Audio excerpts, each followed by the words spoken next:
আসসালামু আলাইকুম সুপ্রিয় শিক্ষার্থীবৃন্দ, সবাইকে শুভেচ্ছা। অনুধাবনমূলক প্রশ্ন উত্তর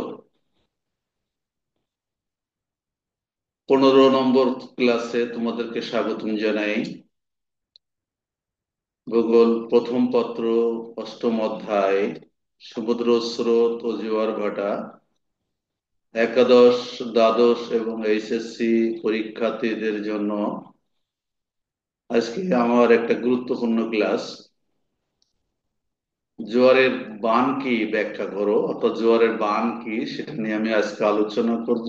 ইতিপূর্বেও এই জোয়ারের বান সম্পর্কে আমার ভিডিও দেওয়া আছে, সেখানে বিস্তারিত আলোচনা আছে। এখানে যেহেতু সংক্ষিপ্ত প্রশ্ন, সংক্ষিপ্ত আকারেই এটাকে বোঝানোর চেষ্টা করব। এটা আমার ইউটিউব চ্যানেলটা সাবস্ক্রাইব করে আহ্বান জানিয়ে ক্লাসটা শুরু করি।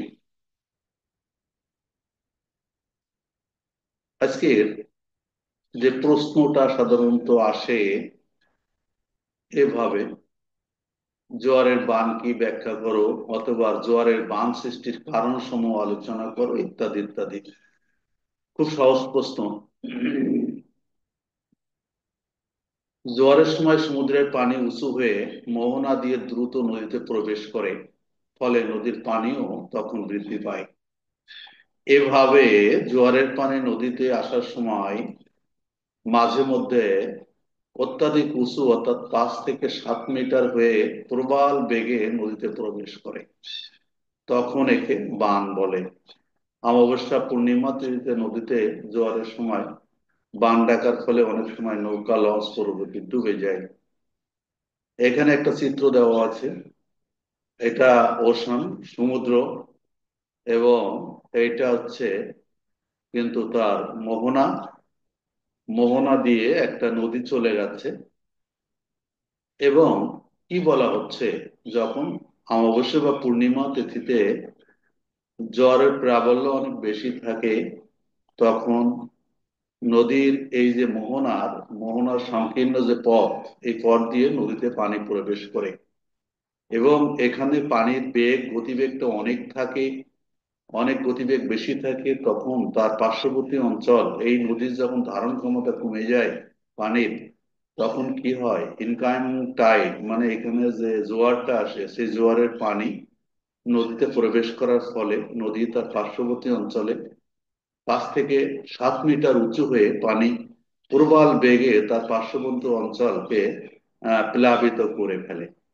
এই যে অবস্থা, এই অবস্থাটাকেই সাধারণত জোয়ারের বান বলা হয়। এই জোয়ারের বানের ফলে নৌকা, লঞ্চ প্রভৃতি নদীতে ডুবে যেতে পারে। আর এই যে নদীতে বান আসে, এই জোয়ারের বান আসার কিছু কারণগুলো রয়ে গেছে। এই কারণগুলো হচ্ছে নদীর মোহনা ফানেল আকৃতির চওড়া হলে এবং নদীর কাছে, এটা যদি নদীর এই যে এই যে চিত্রটা দেওয়া আছে, নদীর মোহনা যদি ফানেল আকৃতির হয়, এটা ফানেল আকৃতির একটা নদী, এবং নদীমুখ চওড়া হলে, পরবর্তীতে সংকীর্ণ হলে, এখানে পানি ধারণ ক্ষমতা, পানি আসলে দ্রুত যেতে পারে না। তখন তার পার্শ্ববর্তী অঞ্চলকে প্লাবিত করে ফেলে এবং সেখানে বন্যা আসে বা নদীর বান আসে। তারপরে অনেক সময় দেখা যায় এই যে নদীর মোহনা, এখানে যদি বালির চড়া থাকে, তাহলে এই যে বালির চড়ার ফলে পানি বাধাপ্রাপ্ত হয় এবং উঁচু হয়ে তার পার্শ্ববর্তী অঞ্চলে ব্যাপক আকারে আসলে বানের সৃষ্টি করতে পারে। তারপরে এই নদীতে যদি সারা বছর পানি থাকে, তাহলেও এখানে জোয়ারের বান আসতে পারে।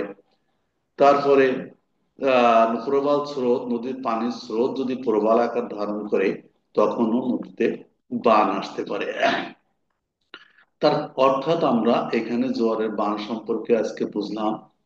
তা জোয়ারের সময় পূর্ণিমা, অবশ্য তিথিতে, যখন জলের স্ফীতি অনেক বেশি হয়, তখন নদীর মোহনা দিয়ে যখন নদীতে পানি প্রবেশ করে, তখন তার পার্শ্ববর্তী অঞ্চল প্লাবিত করে ফেলে এবং পানির যে প্রবাল যে বেগ, সেই প্লাবল্য আর পার্শ্ববর্তী অঞ্চল ব্যাপক আকারে ল্যান্ডগুলোকে ক্ষতি করে ফেলে।